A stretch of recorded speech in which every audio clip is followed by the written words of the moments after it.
अस्सलाम वालेकुम नाज़रीन, साइट में भली कार आऊं मैं अवां सां गॾु नाज़िया मीर। नाज़रीन, ख़ैबर पख्तूनख्वा में हिकु भेरो ॿीहर तेज़ तूफ़ानी बरसातनि खां पोइ जेके तबाहियूं आहिनि उहे हर पासे नज़र अचनि पियूं ऐं मजमूई जेको फोतुनि जो अंगु आहे रुगो केपी अंदरि उहो 406 ते वञी पहुतो आहे। उन खां सवाइ जेको जानी नुक़सानु थियो आहे उहो पंजाब में बि थियो आहे, सिंध अंदरि बि असांखे जानी नुक़सानु नज़र आयो आहे। ऐं उन खां सवाइ वॾे पैमाने ते वॾे तादाद में असीं ॾिठोसीं त हुन में माल हो, मवेशी हुआ, घर हा, उहे तबाह थिया आहिनि। तमामु घणी जेका ॾुखियाई मां जेको अवाम केपी जो गुज़रियो आहे उहो अञा बि उहा ॾुखियाई वारी सूरत हाल बदस्तूर बरक़रार आहे। पंजाब जे हवाले सां बि ॼाणायो पियो वञे त उते बि जेका सूरत हाल आहे मुसलसल चौमासे वारे खां पोइ असां ॾिसूं था जेको बरसातुनि जो सिलसिलो हलंदड़ आहे ऐं किथे ॿोॾि ऐं किथे क्लाउड बर्स्ट जे हवाले सां जेका सूरत हाल पैदा थी आहे उन खां पोइ तमामु घणो नुक़सानु थियो आहे। इन वक़्तु नाज़रीन जेका इहा ॻाल्हि बि हाणे मामूल बणिजंदी पई वञे त हर साल चौमासे जो जे सीज़न हुजे थो त मुल्क अंदरि ॼण त मुसीबतुनि जो हिकिड़ो पैगाम अची थो वञे ऐं मुसीबतनि जी हिकिड़ी ॿोॾि थी अची वञे। ऐं उन हवाले सां जंहिंसां बि ॻाल्हि थिए थी उहे हुकूमतूं हुजनि या माहिर हुजनि, सभिनी जो इहो चवणु आहे त मौसमियाती तब्दीलियुनि जे करे ही जेका सूरत हाल असां ॾिसूं था हुनजो जेको मेजर कारण आहे उहो आहे मौसमियाती तब्दीली। उन सां गॾोगॾु पोइ हू ॼाणाइनि था त जेके मेड जेका कोताही या लापरवाही असांखे नज़र अचे थी या जेका वक़्त सर तयारी न करण वारी जेका अप्रोच आहे उन करे बि उन नुक़सान में वाध थिए थी। पर जेको बुनियादी सबबु आहे उहा मौसमियाती तब्दीली आहे। पाण सभिनी खे इहा ॻाल्हि ख़बर आहे त पाकिस्तान समेत असीं जेके मुल्क आहियूं, जेके डेवलपिंग कंट्रीज़ मां ॻाल्हि कयां पई, त उन्हनि सभिनी मुल्कनि अंदरि उहे कॉन्ट्रीब्यूट तमामु घणो घटि कनि था मौसमियाती तब्दीलीअ जे फैलाव में या उन जे हवाले सां जेके उनजा असर आहिनि। पर जेको उनजो असरु चइजे या जेको उनजो नुक़सानु आहे उहो असां जहिड़े मुल्कनि खे तमामु वधीक थिए थो ऐं असां तमामु घणो भोॻियूं था। त हाणे जेका ही सूरत हाल असांखे नज़र अचे थी ऐं हर साल हाणे मामूल बणिजंदी पई वञे ऐं नयूं नयूं शयूं असांखे नज़र अचनि पियूं। हिन भेरे क्लाउड बर्स्ट जे करे जेको नुक़सानु थियो आहे उनजो मिसाल नथो मिले उन खां अॻु माज़ीअ में असांजे मुल्क अंदरि। त हाणे वधीक ईंदड़ ॾींहं कीअं रहंदा, मौसमियाती तब्दीली केतिरो वॾो ऐं हसास मामिलो आहे, असां जहिड़े मुल्कनि खे उनखे अञा वधीक सीरियस वठण जी छो ज़रूरत महसूसु थिए थी। जेका ही सूरत हाल असीं हिते मुल्क अंदरि फेस कयूं पिया, आलमी बरादरी इन ॾस में इन चैलेंज खे मुंहुं ॾियण जे हवाले सां असांजी मदद लाइ कहिड़े रीति तयारु आहे, छा हू अॻियां ईंदी असांखे इन चैलेंज खे मुंहुं ॾियण में मदद जे हवाले सां। उन सां गॾोगॾु ईंदड़ जेके साल आहिनि मौसमियाती तब्दीली जे हवाले सां कहिड़ा ख़तरा असांजो इंतज़ारु कनि पिया ऐं उन्हनि खे मुंहुं ॾियण जे लाइ या उन्हनि खां बचाव लाइ असांखे कहिड़ी तयारी करणु घुरिजे। अॼु के प्रोग्राम में हिन ते गुफ़्तगू कंदासीं। ॿी बि डेवलपमेंट नज़र आई आहे त जंग बंदीअ खां पोइ भारत ऐं पाकिस्तान विच में पहिरियों वॾो राब्तो थियो आहे।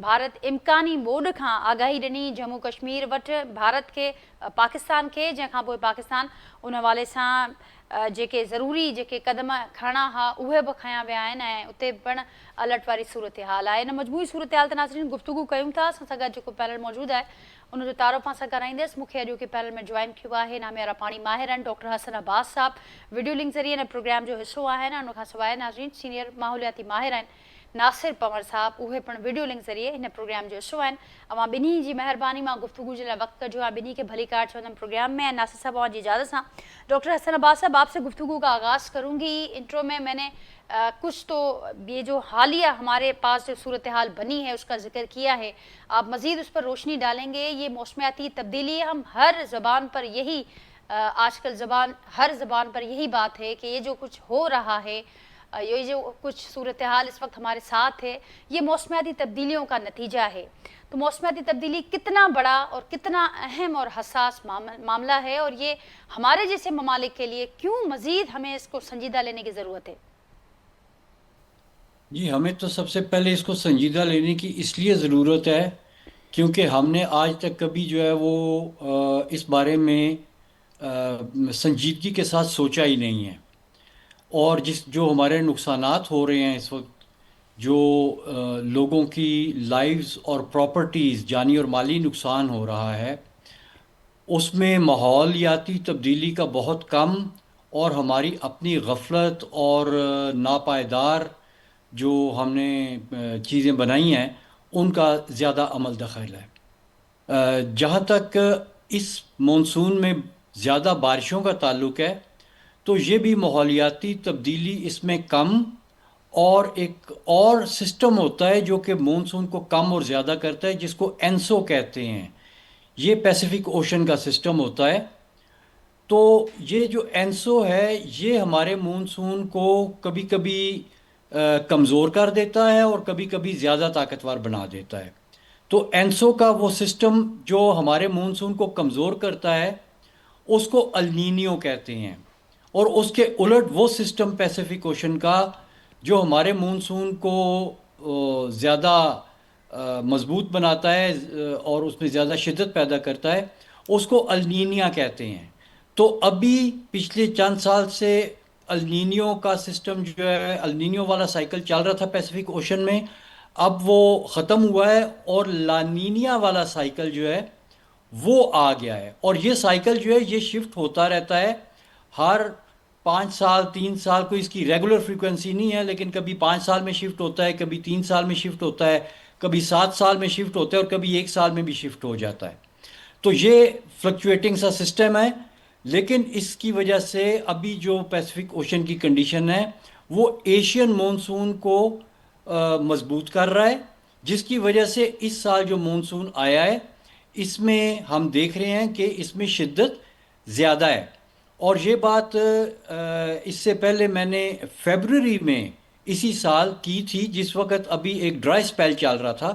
اس وقت میں نے کہا تھا کہ پیسیفک اوشن میں جو سسٹم ہے وہ لانینیا کی طرف اس کا رجحان ہے، تو اس لیے ممکن ہے کہ یہ جو چھوٹا موٹا ہمارا پچھلے 3 4 مہینے میں سردیوں میں ڈراؤٹ رہا، میں نے کہا یہ ڈراؤٹ تو ختم ہو جائے گا، لیکن مونسون کو ہم توقع کر رہے ہیں کہ مونسون پہلے سے زیادہ شدت کے ساتھ آئے گا۔ لیکن میرے خیال میں باقی جو ہمارے سو کالڈ ماہرین ہیں، جو پالیسی میکر ہیں، ان کو ایسی باتوں سے کیا لگے کہ کوئی ایکسپرٹ کیا بات کر رہا ہے، اور جس وقت مونسون آ گیا زیادہ شدت کے ساتھ تو رونا دھونا شروع کر دیا، جی کلائمیٹ چینج آ گیا، کلائمیٹ چینج آ گیا، کلائمیٹ چینج آ گیا۔ میں کلائمیٹ چینج کا انکاری نہیں ہوں، اس ان بارشوں کی شدت میں ممکن ہے 5 سے 10% یا 15% تک جو اس کی شدت میں اضافہ کلائمیٹ چینج نے کیا ہو، لیکن جو مین اس کے بیچ میں آپ شدت دیکھ رہے ہیں اس کی وجہ لانینیا ہے، جو کہ پیسفک اوشن کا سسٹم ہے۔ تو ہم اپنی ہر کوتاہی کو، اپنی ہر مس مینجمنٹ کو سیدھا سیدھا کلائمیٹ چینج کے اوپر ڈالتے ہیں، اور اس کے بعد میں ہوتا ہے کہ بس ایک کشکول اٹھائیں اور نکل جائیں دنیا میں بھیک مانگنے کے لیے کہ جی وہ دیکھو ہمیں سیلاب آیا، ہم ڈوب گئے، سیلاب آیا، ہم رڑ گئے۔ اور ہم اس چیز کو نہیں دیکھ رہے کہ ہم نے دریا کے راستے میں کس قسم کی ڈیولپمنٹ کی ہے، کس قسم کی کنسٹرکشن کی ہے، کیا ہمارا ارلی وارننگ سسٹم کام کر رہا ہے، کیا ہم نے اپنی انتظامات کیے ہیں۔ ہم صرف ایک چیز میں اچھا پرفارم کر رہے ہیں، اور وہ ریلیف اور ریسکیو ہے۔ یہ جتنے بھی کلائمیٹک ایونٹس ہیں، جو بھی قدرتی آفات ہوتی ہیں، ان کی لائنز آف ڈیفنس ہوتی ہیں، اور اس کی سب سے پہلی لائن آف ڈیفنس جو ہے وہ آپ کی کمیونٹی کی ایجوکیشن، کمیونٹی کی انوالومنٹ ہے۔ آپ نے کمیونٹی کو بالکل سائیڈ لائن کر دیا ہوا ہے، کمیونٹی انوالومنٹ، کمیونٹی ایجوکیشن کے اوپر ایک پیسہ نہیں آپ لوگ خرچ کرتے، اور اس کے بعد میں جس وقت یہ اس طرح کے عذاب آتے ہیں، اس طرح کی آفتیں آتی ہیں، تو ہر کوئی کہنا شروع کر دے جی این ڈی ایم اے نے کچھ نہیں کیا۔ بھئی این ڈی ایم اے تو فرسٹ لائن آف ڈیفenس ہے ہی نہیں۔ این ڈی ایم اے تو ڈیزاسٹر جب ہو جاتا ہے تو اس کے بعد ریلیف اور ریسکیو کے لیے ہے۔ تو آپ نے لاسٹ لائن آف ڈیفenس کو فرسٹ لائن آف ڈیفenس بنایا ہوا ہے، اور اس میں بھی این ڈی ایم اے کے پاس تو اتنے ریسورسز ہی نہیں ہوتے کہ وہ بغیر کمیونٹی کی ایجوکیشن اور انوالومنٹ کے اس قسم کی آفات کا مقابلہ کر سکے۔ آپ دیکھیں ابھی جو غزر میں واقعہ ہوا، اس میں کوئی 2 چرواہے تھے جنہوں نے رات کو دیکھا کہ فلڈ آ رہا ہے، انہوں نے کمیونٹی کو ارلی وارننگ دی، اور کم از کم جانی نقصان نہیں ہوا۔ بالکل ٹھیک ہے مالی نقصان تو ہو گیا، لیکن جانی نقصان نہیں ہوا، صرف لوکل کمیونٹی کی ارلی وارننگ سے۔ اگر ہم انہی سسٹمز کو پروموٹ کریں اور کمیونٹی کو ایجوکیٹ کریں تو ہم بہت سے نقصان سے بچ سکتے ہیں، اور ہمیں کشکول لے کے باہر جانے کی ضرورت نہیں ہوگی۔ جی ٹھیک ہے ڈاکٹر صاحب، آپ ہی کی بات کو آگے بڑھاؤں گی۔ ناصر محمد صاحب، مارٹینز سائیں جیکا گل ڈاکٹر صاحب کہی تے ज़ाहिर आहे क्लाइमेट चेंज जेका आहे उहा हक़ीक़त आहे, उन खां इनकार नथो करे सघिजे, पर जेका असांजी पंहिंजियूं कोताहियूं आहिनि या असीं जेका हुनजी चवण जी मतिलबु हो त तयारी न कई आहे, असीं न संजीदा पिया वठूं न तयारी पिया कयूं उन हवाले सां, ऐं जेका सूरत जॾहिं बिल्कुलु असांजे मथे ते अचे बीहे थी उन खां पोइ असीं अलर्ट थियूं था। कीअं ॾिसो पिया हुआ समूरी सूरत हाल खे, ऐं हिन भेरे ते असीं कुझु नवां टर्म्स बि ॿुधासीं, क्लाउड बस। अॻु असीं सिर्फ़ु ॿुधंदा हुआसीं, पर हिन भेरे असीं हुनखे विटनेस कयोसीं, एक्सपीरियंस कयोसीं, हुन मां गुज़रूं पिया ऐं तमामु घणो सफ़र बि कयोसीं। छा चवंदव? जी जी जी महिरबानी। मां सम्झां थो त जेको असांजो चौमासे जो जेको मॉनसून जेको सिस्टम आहे, जेको रवायती तौरु सदियुनि खां हिन ख़िते में असां ॾिसंदा रहिया आहियूं, पैटर्न जेको हलंदो रहियो आहे, त क्लाइमेट चेंज जे करे उन में ड्रामाई तब्दीलियूं हाणे असां ॾिसूं पिया गुज़िरियल कुझु सालनि खां। चाहे तव्हांखे यादि हूंदो 2010 जी ॿोॾि हुजे, 2022 जी ॿोॾि हुजे, या हाणे 2025, त इहो हिकिड़ो मुसलसल हिकिड़ो सिलसिलो आहे, तसलसल सां जेके असां जेको मॉनसून जो जेको पैटर्न आहे उहो तब्दील थी रहियो आहे। ऐं पाकिस्तान जेको आहे हिकिड़ो एपी सेंटर आहे, हिकिड़ो मरकज़ी हुनजी जेको हैसियत अची वई आहे क्लाइमेट ट्रांसफॉर्मेशन जे हवाले सां, जंहिंजे करे जेको मॉनसून जेको बरसातुनि जो सिलसिलो आहे, ऐं ख़ासि करे जेके ॿोॾियुनि जो जेको पैटर्न आहे उहो बि तब्दील थी रहियो आहे। ऐं जेको अॻे हिकिड़ो प्रेडिक्टेबल हिकिड़ो पैटर्न हूंदो हो त बरसातूं हिन इलाइक़े में हिन वक़्त ते ऐं हिन शिदत सां पवंदियूं, उन में बि तब्दीली अची रही आहे। त इन करे जेको पाकिस्तान जो जेको फ्लड जो लैंडस्केप आहे बरसातुनि जो हवाले सां, उहो तब्दील थी रहियो आहे। ऐं ॿियो जेको तव्हां चयो त क्लाउड बस्ट हिकिड़ो नओं टर्म असां ॿुधी रहिया आहियूं, त उनजी जेकॾहिं असां डेफिनेशन में वञूं था त क्लाउड बस्ट उनखे चयो थो वञे त हिकिड़ो मक़ामी सतह ते महदूद वक़्त में ऐं मख़सूस इलाइक़े में ओचितो ऐं घणे मिक़दार में जेकॾहिं बरसाति पए थी, ऐं उहा तक़रीबन 1 कलाक में 100 मिलीमीटर खां वधीक जेकॾहिं बरसाति पए थी, त उनखे असां क्लाउड बस्ट चई सघूं था। ऐं उहा मेजर जेको आहे डिस्ट्रक्शन जो सबबु थिए थी, तबाही जो सबबु थिए थी, ऐं उनजे करे क्लाउड बस्ट जे करे फ्लैश फ्लड्स बचनि था, लैंड स्लाइडिंग थिए थी, ऐं इन्हनि जो जेको घणो मरकज़ या महवर जेको आहे असांजा माउंटेनियस रीजन्स आहिनि, जेके पहाड़ी इलाइक़ा आहिनि, उन में वधीक अहिड़े क़िस्म जा वाक़िया शिदत सां नज़र अची रहिया आहिनि, ऐं हाणे उन में रोनमा थी रहिया आहिनि। त जेको हिकिड़ो त बरसातुनि जे हवाले सां मूं चयो त क्लाइमेट चेंज जे करे जेको जाग्राफिक रीडिस्ट्रीब्यूशन थी रही आहे बरसातुनि में, ऐं जेको मॉनसून अॻे बुनियादी तौर ते नॉर्दर्न एरियाज़ खे माउंटेनियस रीजन में फोकस कंदो हो, हाणे उहो सदरन इलाइक़नि में जेको ॾखण जा असांजा पाकिस्तान जा साउथ जा इलाइक़ा आहिनि उते बि मुतासिर थी रहिया आहिनि। ऐं तव्हांखे यादि हूंदो त 2010 में जेको पाकिस्तान में जेको 2010 खां वठी हर साल जेको आहे सो गर्मी पद में जेको सरासरी तौर ते 0.18 डिग्री सेल्सियस जेको आहे उहो वाधारो अची रहियो आहे, जंहिंजे करे जेका गर्मी पद वधी रहियो आहे उन जूं जेको बरसातुनि सां ऐं ॿोॾियुनि सां डायरेक्ट उनजी लिंक आहे, उनजी सिग्निफिकेंस आहे।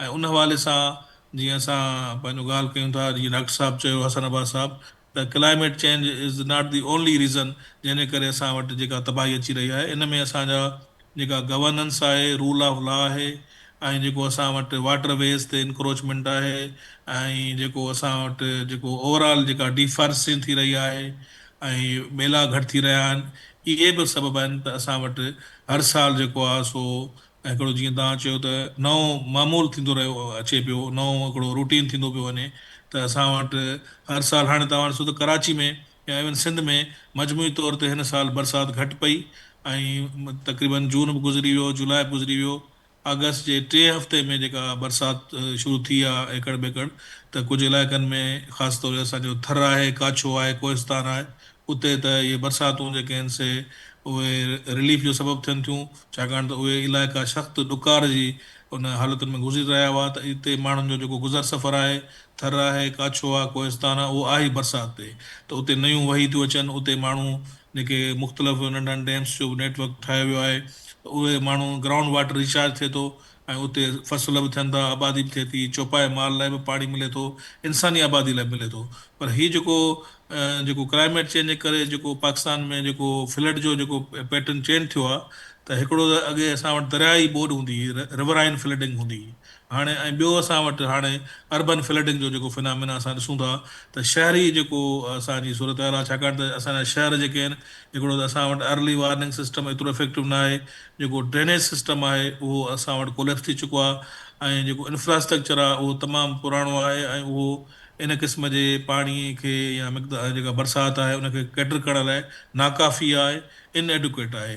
इन जे करे असां वटि अर्बन फ्लडिंग जेका असां ॾिठो 19 अगस्त ते कराची में जे तेज़ी सां सूरत हाल सां ख़राब थी, चाहे उहे कचियूं आबादियूं हुजनि या DHA जहिड़ा इलाइक़ा हुजनि, कैंटोनमेंट जा इलाइक़ा हुजनि, त इक्वली सभु इलाइक़ा मुतासिर थिया। त इहो हिकिड़ो त असांजे डेवलपमेंट जेको पैराडाइम में असां फितरत खे, नेचर खे, जेको इकोलॉजी खे, छाकाणि त लैंड यूज़ तब्दील थी रहियो आहे ऐं जेके नेचर आहे, जेके नेचुरल प्रिंसिपल्स आहिनि डेवलपमेंट जा, अर्बन प्लैनिंग जा, उनखां असां डेविएट करे विया आहियूं ऐं असां इंक्रोचमेंट खे जेको आहे सो जेके कुदरती नाला हुआ उन्हनि ते इंक्रोचमेंट आहे।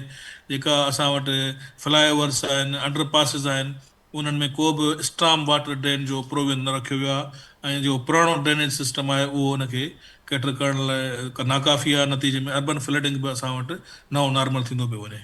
नओं नॉर्मल थींदो पियो वञे। बिल्कुलु नासिर साहब, जीअं मां चयो त हाणे अर्बन फ्लडिंग हुजे, क्लाउड बस्ट हुजे ऐं उन समेत खोड़ नवां पैटर्न असां ॾिसूं पिया, हाणे उहे बि हाणे नवां न रहिया आहिनि, उहे हाणे मामूल बणजंदा पिया वञनि। डॉक्टर हसन अब्बास साहब, आप कुछ इसमें ऐड करेंगे? क्लाउड बस्ट की हकीकत क्या है? जैसे बताया नासिर साहब ने भी कि बड़े बड़े अब हम चेंज पैटर्न्स देख रहे हैं, तो उस हवाले से कुछ बताना चाहेंगे कि आने वाले दिनों में, आने वाले सालों में मज़ीद किन ख़तरात का हमें सामना करना पड़ सकता है इस सूरत हाल में, और हमें तैयारी किस लेवल की करनी चाहिए, हमारी तैयारी क्या होनी चाहिए?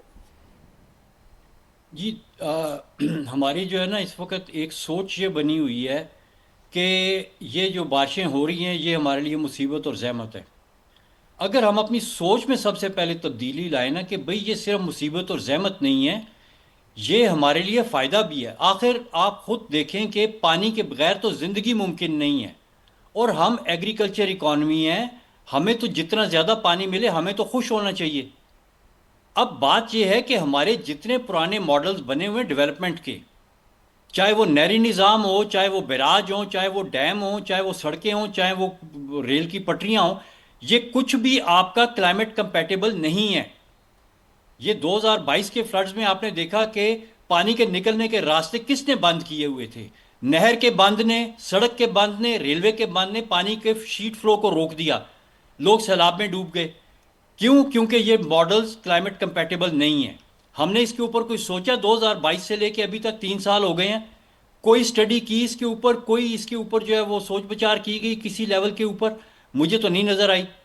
इसी तरह से अभी अगर आप अर्बन की बात करते हैं तो कहीं पे भी आप देखें अर्बन ड्रेनेज एग्जिस्टिंग एरिया में कहीं इंप्रूव की गई। अब और जहाँ पे कोई इसके ऊपर प्रोजेक्ट्स वगैरह हुए, अब मसला मुझे थोड़ा सा इल्म है गुज्जर नाले का जो कि कराची में से गुजरता है। जी। गुज्जर नाले के बीच में कितनी कंक्रीट पोर की इन्होंने और कितना गलत डिज़ाइन बनाया, जिस पे वहाँ के जो लोकल थे उन्होंने कहा कि जी ये जो आप नाले की दीवारें बना रहे हैं, इसके नाले की दीवार और हमारे घरों के दरमियान अब पानी खड़ा हो जाएगा। इस किस्म के बगैर ग्राउंड पे जाने के जो कंसल्टेंट्स हैं उन्होंने दफ्तरों में बैठ के डिज़ाइन बना दिया और ग्राउंड पे आके देखा ही नहीं कि उसका मतलब क्या है। इस किस्म की हिमाकतें हुई हैं यहाँ पे। जब तक हम इस किस्म की अपनी सोच से बाहर नहीं निकलेंगे तो हम तो हमेशा मुसीबत में ही रहेंगे। आप देखें, क्लाइमेट चेंज आपको ज़्यादा पानी दे रहा है, आपके दरिया जो हैं अगर आप उनको खोल देते हैं, आप अपने पानी के रास्तों को साफ कर देते हैं, आप अपने पानी के रास्तों में से लोगों को बतदरीज एक प्लान के हिसाब से निकाल देते हैं, और उस जगह के ऊपर जब पानी आएगा, पहली बात तो ये कि वो पानी एब्जॉर्ब होगा, वो आपके ग्राउंड वाटर को रिचार्ज करेगा, और इतनी बड़ी आपके ग्राउंड वाटर की स्टोरेज है आपके दरियाओं के नीचे कि वो हमने एक प्रॉपर स्टडी की थी इस ग्राउंड वाटर स्टोरेज की, जो दरियाओं के बेड के नीचे है, जो दरियाओं की रेत में पानी आप इकट्ठा कर सकते हैं। हमारे पास 500 मिलियन एकड़ फुट पानी ज़ख़ीरा करने की गुंजाइश सिर्फ दरिया की बेड में है। तो अगर दरिया के बेड में आप पानी को चलाएंगे तो 500 मिलियन एकड़ फुट पानी वहाँ पे आपके लिए हमेशा के लिए महफूज रहेगा। और ये पानी कितना है? आपका जो एक बहुत बड़ा डैम है वो 5 से 6 मिलियन एकड़ फुट का होता है, यहाँ 500 की बात हो रही है। 100 गुना ज़्यादा स्टोरेज आपको कुदरत ने बना के दी है। आपने किस पे इन्वेस्ट करना है? आपने इस पानी के इस्तेमाल को निकालने के लिए आपने इन्वेस्ट करना है कि इस पानी को किस तरह से हम अपने फ़ायदे के लिए इस्तेमाल कर सकते हैं। ये इतना पानी है कि इससे आपकी तमाम ड्रिंकिंग वाटर की, डोमेस्टिक वाटर की, इंडस्ट्रियल वाटर की और सबसे बढ़ के इरिगेशन की नीड्स पूरी हो सकती हैं। लेकिन आप इस तरफ आते ही नहीं है, आपने ये सोचना ही नहीं है। आप एक 500 मिलियन एकड़ फुट का डैम बनाने की बात करते हैं, आप फिर वही कैनाल इरिगेशन करते हैं जो आपके फ्लड को नहीं चलने देती, आपके शीट फ्लो को रोक लेती है। और ज़्यादा मतलब है कि आपके इनकम्पैटिबल मॉडल्स हैं जो कि कंसीव हुए थे 19वीं सदी और 20वीं सदी में। आप अभी तक उससे आगे नहीं निकले और एक सदी पीछे इस वक्त आप चल रहे हैं, और अभी भी आपकी सोच एक सदी पीछे चल रही है। हम जब तक अपनी सोच को ठीक नहीं करेंगे, अपने मॉडल्स को ठीक नहीं करेंगे, क्लाइमेट चेंज में पानी की आमद को हम एक फ़ायदा नहीं बल्कि सिर्फ नुकसान सोचते रहेंगे, तो हम कहीं भी नहीं जा सकते। हमारे बिल्कुल। पास तो एक अपॉर्चुनिटी आ गई है कि इस पानी की ज़्यादती से हम अपने डेल्टा को रिप्लेनिश कर सकते हैं, हम अपने खेतों को रिप्लेनिश कर सकते हैं, हम अपनी कम्युनिटी को साफ पानी दे सकते हैं। लेकिन हम इसको अपॉर्चुनिटी सोच ही नहीं रहे। देखिए, हम हमेशा बात करते हैं कि जी पाकिस्तान क्लाइमेट चेंज से मुतासिर होने वाले ममालिक में पता नहीं सर फहरिस्त है कि क्या है। जो पानी जो क्लाइमेट चेंज से ममालिक फ़ायदा उठा सकते हैं, हम उसमें किस लेवल पे आते हैं? मेरे तो हिसाब से हम उसमें भी सरे फहरिस्त हैं, क्योंकि अब सोलर एनर्जी की टेक्नोलॉजी इतनी एडवांस हो गई है कि सोलर बहुत सस्ता हो गया है। जी। अगर गर्मी ज़्यादा पड़ती है तो हम सोलर एनर्जी से फ़ायदा उठा सकते हैं, और अगर पानी ज़्यादा आता है तो हम पानी को स्टोर करके एक्विफर में स्टोर करके नेचुरल तरीके से वेटलैंड्स में और दरियाओं के नीचे स्टोर करके उससे फ़ायदा उठा सकते हैं। तो हमें इस तरह से अपनी सिनर्जिस्टिक जो फ़ायदे हैं उनके हिसाब से अपने डेवलपमेंट मॉडल्स बनाने होंगे, तो हमारे लिए फ़ायदा ही फ़ायदा है। बाकी यह है कि अगर आपने मॉडल बनाना है 20वीं सदी वाला या 19वीं सदी वाला, और फिर कहना है कि क्लाइमेट चेंज हमें मार रहा है, तो फिर तो आपको मारता ही रहेगा, वो कभी भी आप उससे जो वो निकल नहीं सकते। जाहिर है फिर जी जो आपने कहा कि अगर सेम प्रैक्टिसेस होंगी तो फिर हम डिफरेंट रिजल्ट्स एक्सपेक्ट नहीं कर सकते इन्हीं पुरानी अप्रोचेस से। नासिर पंवर साहब कुछ ऐड कंदो हुन में तमाम अहम ही पॉइंट आहे त हमेशा ऐं वाकई ॿुधंदा बि अचूं था हुकूमतुनि खां सभिनी खां। इहा ई ॻाल्हि हमेशह हुजे थी त क्लाइमेट चेंज पाण सां गॾु मुसीबत खणी अचे थो, पर जेको ही वारो पासो आहे अपॉर्चुनिटी वारो, ऐं दुनिया जे मुख़्तलिफ़ मुल्कनि अंदरि उन जा मिसाल बि मौजूदु आहिनि। जी बिल्कुलु, मां सम्झां थो त इन में असां वटि जेको पाणी जी खोट जे हवाले सां बरसाति ही हिकिड़ो अहम सोर्स आहे। जीअं मूं चयो त असांजी सिंध जी 60% खां वधीक एराज़ी उहा क्लासीफाइड आहे एरिड ज़ोन। जीअं टे मेजर असांजा ज़ोन्स आहिनि जंहिंमें थर आहे, काछो आहे, कोहिस्तान आहे। उते को दरिया जो पाणी जो आबपाशी जो मैकेनिज़म कोन्हे, उते आहे ई रेनफेड एरिया। इन्हनि इलाइक़नि में बरसाति ते ई गुज़र सफ़र आहे माण्हुनि जो। त इन इहे इलाइक़ा हुजनि त असांखे रेन वाटर हार्वेस्टिंग ते, चाहे इन्हनि इलाइक़नि में या इवन अर्बन एरियाज़ में बि रेन वाटर हार्वेस्टिंग ते असां वटि कमु कोन थो थिए। ऐं जॾहिं पाणी जो घणो असां वटि मक़दारु अचे थो त उनखे असां यूटिलाइज़ करे सघूं था। हाणे जीअं हिते अर्बन फ्लडिंग जे हवाले सां हिकिड़ो इहो बि सॉल्यूशन तौरु अचे पियो त असां इंजेक्शन वेल्स ठाहियूं इन्हनि इलाइक़नि में जिते हिते पाणी जो डिस्पोज़ल आहे, या जेके लो लाइंग एरियाज़ आहिनि, त जिते डिप्रेशन्स आहिनि, जिते पाणी घणो घटि थो थिए बरसाती पाणी, त उन्हनि में असां इंजेक्शन वेल्स ठाहियूं ऐं पाणी ग्राउंड खे असां वापसि उन में मोकिलियूं त जीअं उहो ग्राउंड वाटर रिचार्ज थिए। छाकाणि ग्राउंड वाटर हिकिड़ो पंहिंजो हिकिड़ी बैंक आहे जेको असां पाणी उन में ज़ख़ीरो करे सघूं था, ऐं जॾहिं वक़्तु ज़रूरत असां हुनखे इस्तेमालु करे सघूं था। ऐं ॿियो असां पाकिस्तान, जीअं डॉक्टर साहब ॻाल्हि कई, त बुनियादी तौरु हिकिड़ो ज़रई मुल्क आहे, ऐं ज़रात जेको आहे सो मौसमी तब्दीली जे हवाले सां हिकिड़ो इंतिहाई हसास शोबो आहे। जेकॾहिं असां वटि पाणी जी खोट आहे, ॾुकार आहे, त बि ज़रात मुतासिर थिए थी। ऐं ज़रात सां मतिलबु रुॻो फ़सुलु न, पर हुन में चौपायो माल बि आहे, हुन में फिशरीज़ जो शोबो बि आहे। ऐं जॾहिं ॿोॾि अचे थी त बि इहे शोबा मुतासिर थियनि था। त ॿिन्ही सूरत में असांजो ॾुकार में बि ऐं फ्लड में, ॿिन्ही सूरतनि में असांजो ज़रई शोबो मुतासिर थिए थो। ऐं ख़ासि तौर ते सिंध, छाकाणि त सिंधू दरिया असां वटि वाहिद सोर्स आहे पाणी जो, त असां लोअर रायपेरन आहियूं, ऐं असां ॿिन्ही सूरत में मतिलबु पाणी जी खोट में बि सिंध मुतासिर थिए थी, ऐं पंहिंजो ॿोॾि में बि असां मुतासिर थियूं था। त उन हवाले सां सॼी दुनिया में हाणे फ़सुलनि जी इंश्योरेंस कई पई वञे, चौपाए माल जी इंश्योरेंस कई पई वञे। त इन क़िस्म जा असांखे मेयर्स वठिणा पवंदा, त क्रॉप इंश्योरेंस कई वञे, लाइव स्टॉक जी इंश्योरेंस कई वञे, त जीअं असांजो जेको आम माण्हू आहे उहो इन्हनि क़िस्म जे शाक्स मां निकिरी सघे। छाकाणि त सभ खां जेको, जीअं पाकिस्तान लाइ चयो थो वञे त मोस्ट वनरेबल कंट्री आहे असांजो क्लाइमेट चेंज जे हवाले सां, पर साॻे वक़्तु असां लीस्ट प्रिपेयर्ड आहियूं क्लाइमेट चेंज जे हवाले सां। जेतिरो असांखे प्रिपरेशन ते इन्वेस्टमेंट करणी पए, क्लाइमेट स्मार्ट इन्वेस्टमेंट करणी पवंदी, त जीअं असां बहितर जेके सूरत हाल जेका क्लाइमेट चेंज जे हवाले सां इन्वेस्टमेंट कयूं। ऐं उन में ख़ासि तौर ते जेको असांजे नॉन रिवराइन फ्लड आहे, जेको अर्बन फ्लडिंग आहे, उन में असांखे डिस्ट्रिक्ट लेवल ते डिज़ास्टर मैनेजमेंट अथॉरिटीज़ खे इफेक्टिवली उनखे फ़ाल करिणो पवंदो। ऐं प्रिवेंशन लेवल ते रैपिड रिस्पॉन्स जेको मैकेनिज़म ठाहिणो पवंदो, ऐं ख़ासि तौर ते जेको अर्बन जेको सरफेस रन ऑफ आहे ऐं ड्रेनेज सिस्टम आहे, इन खे अपग्रेड करिणो पवंदो। ऐं क्लाइमेट चेंज जे हवाले सां जेके प्रोजेक्शन्स आहिनि ऐं मल्टीपल जेके फ्लड रिस्क जे हवाले सां जेका असां वटि जेको कन्वेंशनल रिवर फ्लड डिफेंसिस आहे उनखे इम्प्रूव करिणो पवंदो, ऐं इनखे असांखे तरजीहात में पंहिंजे शामिलु करिणो पवंदो। ऐं क्लाइमेट चेंज पॉलिसी ठाहिणु, मां हमेशह चवंदो आहियां त उहो हिकिड़ो मरहलो आहे, हिकिड़ो अहम फेज़ आहे।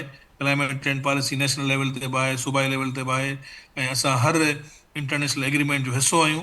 पर जॾहिं असां ग्राउंड रियलिटी ॾिसूं था त असां वटि इन्फोर्समेंट या उन्हनि ते इम्प्लीमेंटेशन अमल दरामद न हुजण जे बराबरि अचे थो। त असां वटि तव्हांखे मां ॿुधाईंदो त क्लाइमेट चेंज एतिरो सिंध हुन में वलरेबल आहे ऐं हॉट स्पॉट आहे। हिकिड़ी वर्ल्ड बैंक स्टडी कई, उन्हनि ॿुधायो त पाकिस्तान में सिंध जेको आहे सो नंबर 1 क्लाइमेट चेंज जे हवाले सां हॉट स्पॉट सूबो आहे। पर उन हवाले सां असां वटि क्लाइमेट चेंज डिपार्टमेंट बि ठहियो आहे। पर अञा ताईं जेकॾहिं असां संजीदगी ॾिसूं सरकारी सतह ते, त क्लाइमेट चेंज जो मिनिस्टर बि न रखियो वियो आहे, फुल फ्लेज वज़ीर बि असां वटि कोन्हे को, जंहिंमां असां वटि इहो ज़ाहिर थिए थो त हुकूमत हिन अहम मामले में केतिरी संजीदा आहे। नाज़िर साहब हिकिड़ो शॉर्ट ब्रेक मूंखे हिते वठिणो आहे। ब्रेक खां पोइ नाज़रीन वापसि अचूं था ऐं ब्रेक खां पोइ गुफ़्तगू खे हितां खां ई कंटिन्यू कंदासीं। वेलकम बैक नाज़रीन, ॿीहर खे भलीकार ऐं असांजी ॻाल्हि ॿोल हलंदड़ आहे मौसमियाती तब्दीलियुनि जे हवाले सां कहिड़ा कहिड़ा ख़तरा ईंदड़ सालनि में असांजे लाइ इंतज़ारु कनि पिया, कर खणी बीठल आहिनि, ऐं हुनजे लाइ असांजी तयारी छा हुअणु घुरिजे। त इहा बि ॻाल्हि थी त असांखे रुॻो इन पासे ॾे न ॾिसणो आहे त क्लाइमेट चेंज पाण सां गॾु कहिड़ियूं मुसीबतूं खणी अचे थो, पर पाण सां गॾु कहिड़ियूं अपॉर्चुनिटीज़ आणे थो, जिन जो इस्तेमालु दुनिया जा केतिरा ई मुल्क कनि पिया। असांखे बि उन्हनि मॉडल्स पासे ॾे अचणो पवंदो। डॉक्टर हसन अब्बास साहब, ब्रेक से पहले नासिर पवन साहब ने और आपने भी गुफ्तगू में कहा कि क्लाइमेट स्मार्ट इन्वेस्टमेंट की तरफ हमें जाना होगा। क्या देख रहे हैं आप, क्या वे फॉरवर्ड सजेस्ट करेंगे आप कि जैसे नासिर साहब ने भी बताया और हम सब ये जानते हैं कि क्लाइमेट पॉलिसी वो नेशनल लेवल पर हो, वो प्रोविंशियल लेवल पर हो, वो बनी हुई हैं, डिपार्टमेंट्स बने हुए हैं, सारे मामलात मौजूद हैं, लेकिन उन पर अमल किसने करवाना है, इन्फोर्समेंट कैसे होगी, उसका कौन सोचेगा, वहाँ पर हम देखते हैं तो हमें रिजल्ट बिल्कुल ज़ीरो नज़र आता है। क्या कहेंगे आप कि किस तरीके से हमें आगे बढ़ना होगा अब इन ख़तरात को या इन अपॉर्चुनिटीज़ को अवेल करने के लिए? जी, ये आपने बहुत बेहतरीन जो है वो नुक्ता उठाया है कि इसको हमने आगे लेके चलना कैसे है। देखिए, मेरे कुछ अर्सा पहले कराची में चक्कर लगा था और मैं जो हुकूमत सिंध के अरबाब इख्तियार हैं उन लोगों से मेरी मुलाकात हुई थी, और मुझे पता चला कि एक बहुत अच्छा प्रोजेक्ट इस वक्त गवर्नमेंट ऑफ सिंध जो है वो उसको प्लान कर रही है, और वो है कोऑपरेटिव फार्मिंग का। अब देखिए, सिंध की सारी जो है वो इकॉनमी और मैक्सिमम आबादी जो है डायरेक्टली और इनडायरेक्टली, तो उसके लिए एक ऑपरेटिव फार्मिंग का प्रोजेक्ट जो है वो कंसीव किया जा रहा है।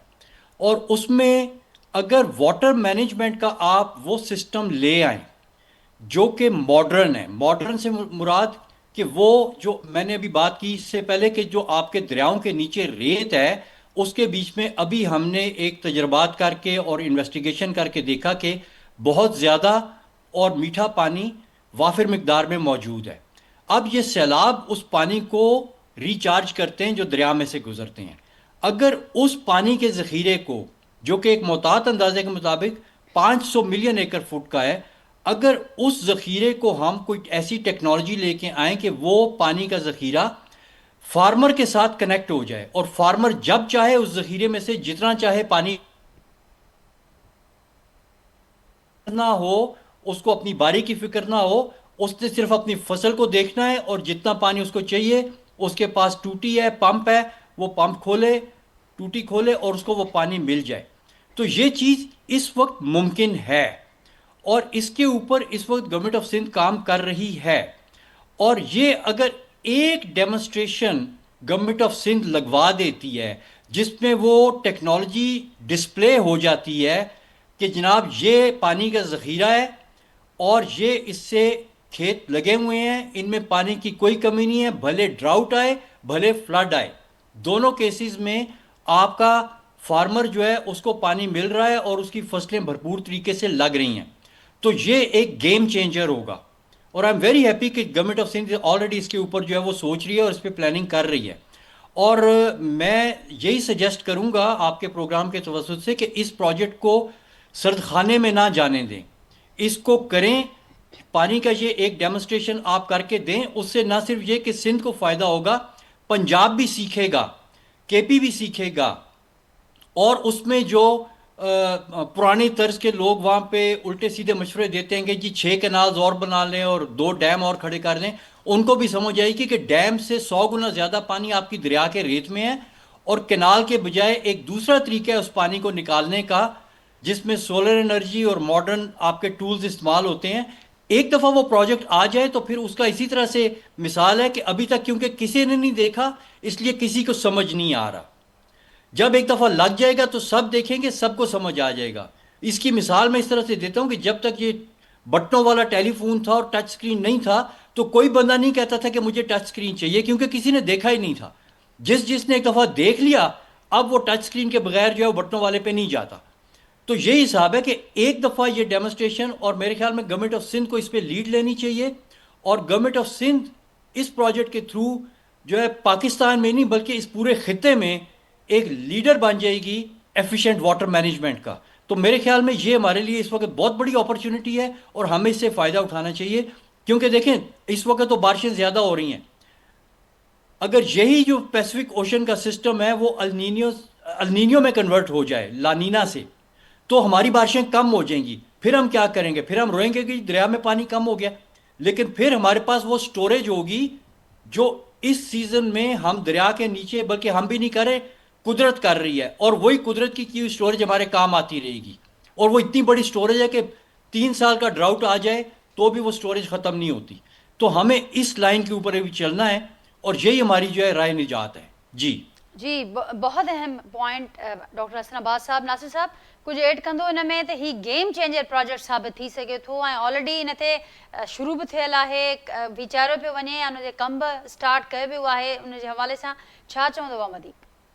जी मुंहिंजे ख़्याल में हिन सॼी दुनिया जेको आहे सो जेको डेवलपमेंट मॉडल असां वटि आहे न, हिकिड़ो ब्राउन डेवलपमेंट आहे, जंहिंमें असां वटि बिल्डिंग्स ऐं सरियो ऐं सीमेंट वारी डेवलपमेंट जेका असां वटि कंसिडर कई वेंदी आहे, त दुनिया उन मां हाणे मूव आउट करे पई, उन मां एग्ज़िट करे पई, ऐं हाणे नेचर बेस्ड जेके फितरत ते मबनी जेके सॉल्यूशंस आहिनि, दुनिया उन ॾांहुं बि वञे।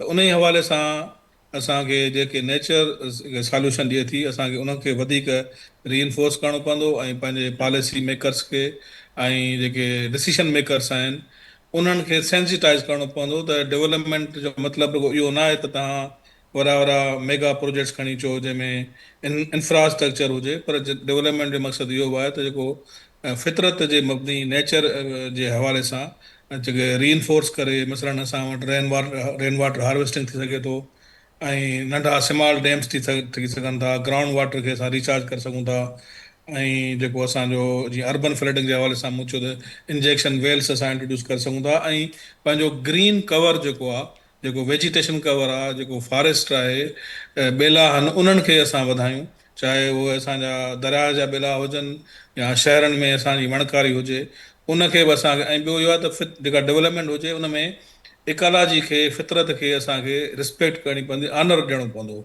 असां जेको बि डेवलपमेंट कयूं था उहा जीअं मूं चयो त फितरत जे उसूलनि खे वायोलेट करे उहा डेवलपमेंट कयूं था, ऐं नतीजे में उहा असांजी जेका आहे सा पाइदार, छाकाणि त हर दफ़े इहा ॻाल्हि साबित थिए थी त असांजो जेको इंफ्रास्ट्रक्चर आहे उहो सस्टेनेबल डेवलपमेंट जे जेका उसूल आहिनि उन जे हवाले सां उनखे फॉलो न पियो कयो वञे, ऐं हर साल जेके आहिनि से तबाहीअ जा बि, जीअं बोडुनि जा नवां रिकॉर्ड ठहनि पिया, हीट वेव जा नवां रिकॉर्ड ठहनि पिया, त तबाहीअ जा बि नवां रिकॉर्ड ठहनि पिया।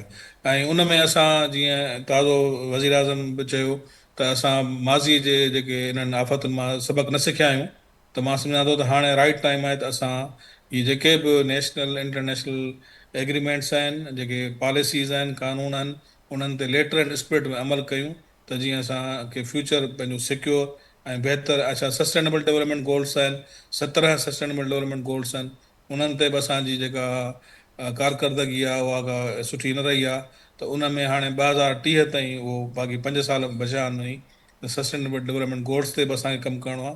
इहो तमामु घणा चैलेंजिस आहिनि ऐं हीअ वधंदड़ क्लाइमेट चेंज, वधंदड़ गर्मी पद में इन्हनि सभिनी शयुनि खे असांखे होलिस्टिकली ॾिसणो पवंदो। बिल्कुलु नासिर साहब, ऐं वज़ीर आज़म साहब इहा बि ॻाल्हि कई त हाणे असां वटि ग़लतीअ जी का गुंजाइश बि न बची आहे। उन्हनि इहा बि ॻाल्हि कई, ज़िक्र कयो त हीअ जेका समूरी सूरत हाल थी आहे उन में ज़ाहिर आहे मेन मेड जेका मुसीबत आई आहे उन में मेन मेड जेके ग़लतियूं आहिनि, कोताहियूं आहिनि, उहे बि शामिल आहिनि।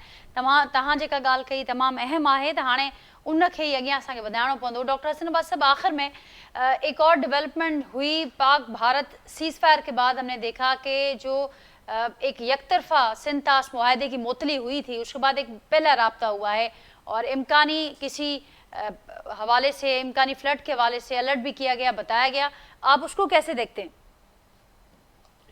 देखिए, ये it's a step in the right direction अगर आप खित्ते में अमन चाहते हैं। तो मेरे ख्याल में पहली बात तो ये है कि हमें इस चीज़ को वेलकम करना चाहिए कि वो मुल्क जो बहुत ज़्यादा एरोगेंस दिखा रहा था उसने थोड़ी सी फ्लेक्सिबिलिटी शो की है, लेकिन हमें केयरफुल रहना चाहिए कि इस फ्लेक्सिबिलिटी के पीछे क्या मुहर्रिकात हो सकते हैं, क्योंकि ये जो इस तरह के डेटा शेयरिंग होती है वो उसका जो चैनल है वो इंडस कमिश्नर था, लेकिन इंडस कमिश्नर को नहीं उन्होंने बाईपास किया है या उसको इन्वॉल्व नहीं किया, बल्कि उन्होंने डिप्लोमेटिक लेवल पे ये दी है। अब इसमें दो तीन चीज़ें आ जाती हैं जिसके बारे में हमें बहुत ज़्यादा मोहतात रहने की ज़रूरत है। पहली बात तो ये कि जो एक बहुत बड़ा हवा बना हुआ था हमारे लिए, एक बहुत बड़ा वो मैं कहता हूँ कि एक ना देखा जाने वाला जिन बना के किसी ने रखा हुआ था कि वो आपको खा जाएगा अगर इंडस वाटर ट्रीटी ख़त्म हो गई, तो वो जिन जो है वो अपनी मौत आप मार गया है। और इस पे मैं मोदी साहब का शुक्रिया करता हूँ कि उन्होंने कहा कि जी हम इस ट्रीटी को रोक रहे हैं, और उनका ख्याल था कि जैसे ही हम ट्रीटी को बंद करेंगे तो इंडिया पाकिस्तान की जो है ना वो पानी सारा बंद कर देगा। अब पानी भी बंद नहीं हुआ और अब उनको एक्सपर्ट्स ने बताया कि जी आप पानी बंद कर भी नहीं सकते।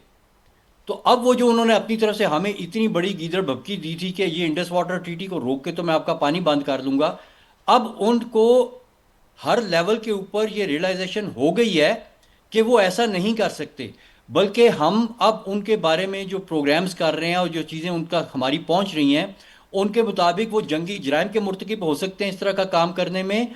और जो इन्होंने ट्रीटी में गंदे नाले हमें दे रखे हैं और हमारे 3 दरिया ले रखे हैं वो भी उनके हाथ से जा सकते हैं।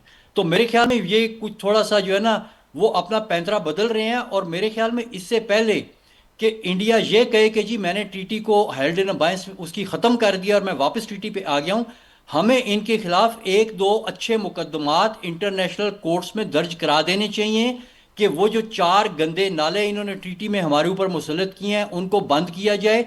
दुनिया का कोई कानून, कोई कायदा, कोई गोल, कोई दुनिया का जज इस चीज़ की हिमायत नहीं कर सकता कि आप 4 गंदे नाले किसी दूसरे मुल्क में फेंकें और उसके दरियाओं को पोल्यूट करें। तो ये एक बहुत बड़ी गोल्डन अपॉर्चुनिटी है। इससे पहले कि वो इस ट्रीटी के इस हेल्ड इन अबायंस से बाहर निकलें, हमें ये मुकदमा दर्ज कर देना चाहिए कि ये हम 4 गंदे नाले नहीं चाहते, इसको इंडिया जो है वो बंद करे। ये सबसे इंपॉर्टेंट मुकदमा है जो हमें कर देना चाहिए इससे पहले कि वो कोई पैंतरा बदलें, इससे बेहतर। Thank you so much doctor Hasan Abbas Sahab, Nasir Panwar Sahab. नाज़रीन, गुफ्तगू मां ॿुधी ॿिन्ही एक्सपर्ट्स जी क्लाइमेट चेंज छो हसास ऐं अहम मामलो आहे, असांखे उनखे वधीक संजीदा वठण जी छो ज़रूरत आहे, कहिड़ा ख़तरा मौजूदु आहिनि ऐं कहिड़े रीति असीं क्लाइमेट चेंज जा जेके नुक़सान आहिनि उन्हनि खां बि बची सघूं था ऐं जेके फ़ाइदा उन जा आहिनि उनखे कीअं अवेल करे सघूं था, उन ते तफ़सीली गुफ्तगू थी। पंहिंजे फीडबैक खां आगाह कजो। सुभाणे मां सां मुलाक़ात थींदी, तेसिताईं ॾींदा इजाज़त। अल्लाह हाफ़िज़।